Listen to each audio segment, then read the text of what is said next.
Друзья, всем привет! Сегодня будем петь песню Анвара Нургалиева «Язмыш жиле». Приятного вам прослушивания!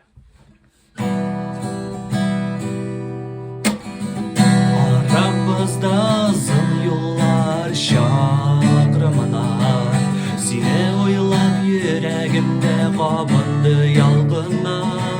Küngelim sina aşkına tabırmın eli bir şara Eytir sözlerim var ele minim sina Yürek dibişini işittemin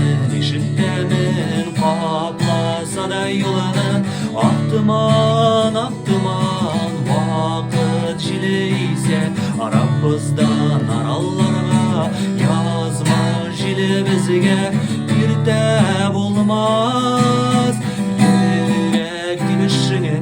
işittemin Kaplasa da yolunu Aktıman vakit jileyse Aramızdan arallarına yazma jile bizge bir de bulmaz Yalnız günlerinde karab yıldızlarla Senin nazlı qarашlarını sağınam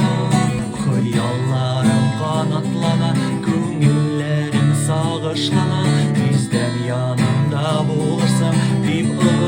ışanam Yürek dibişini işittemin Kaplasa da yolunu aktıman Vakit jileyse aramızdan arallara Yazmış jilebizge bir de bulmaz Yürek dibişini işittemin Kaplasa da yolunu aktıman Vakit jileyse aramızdan arallara Yazma jilebizge bir de bulmaz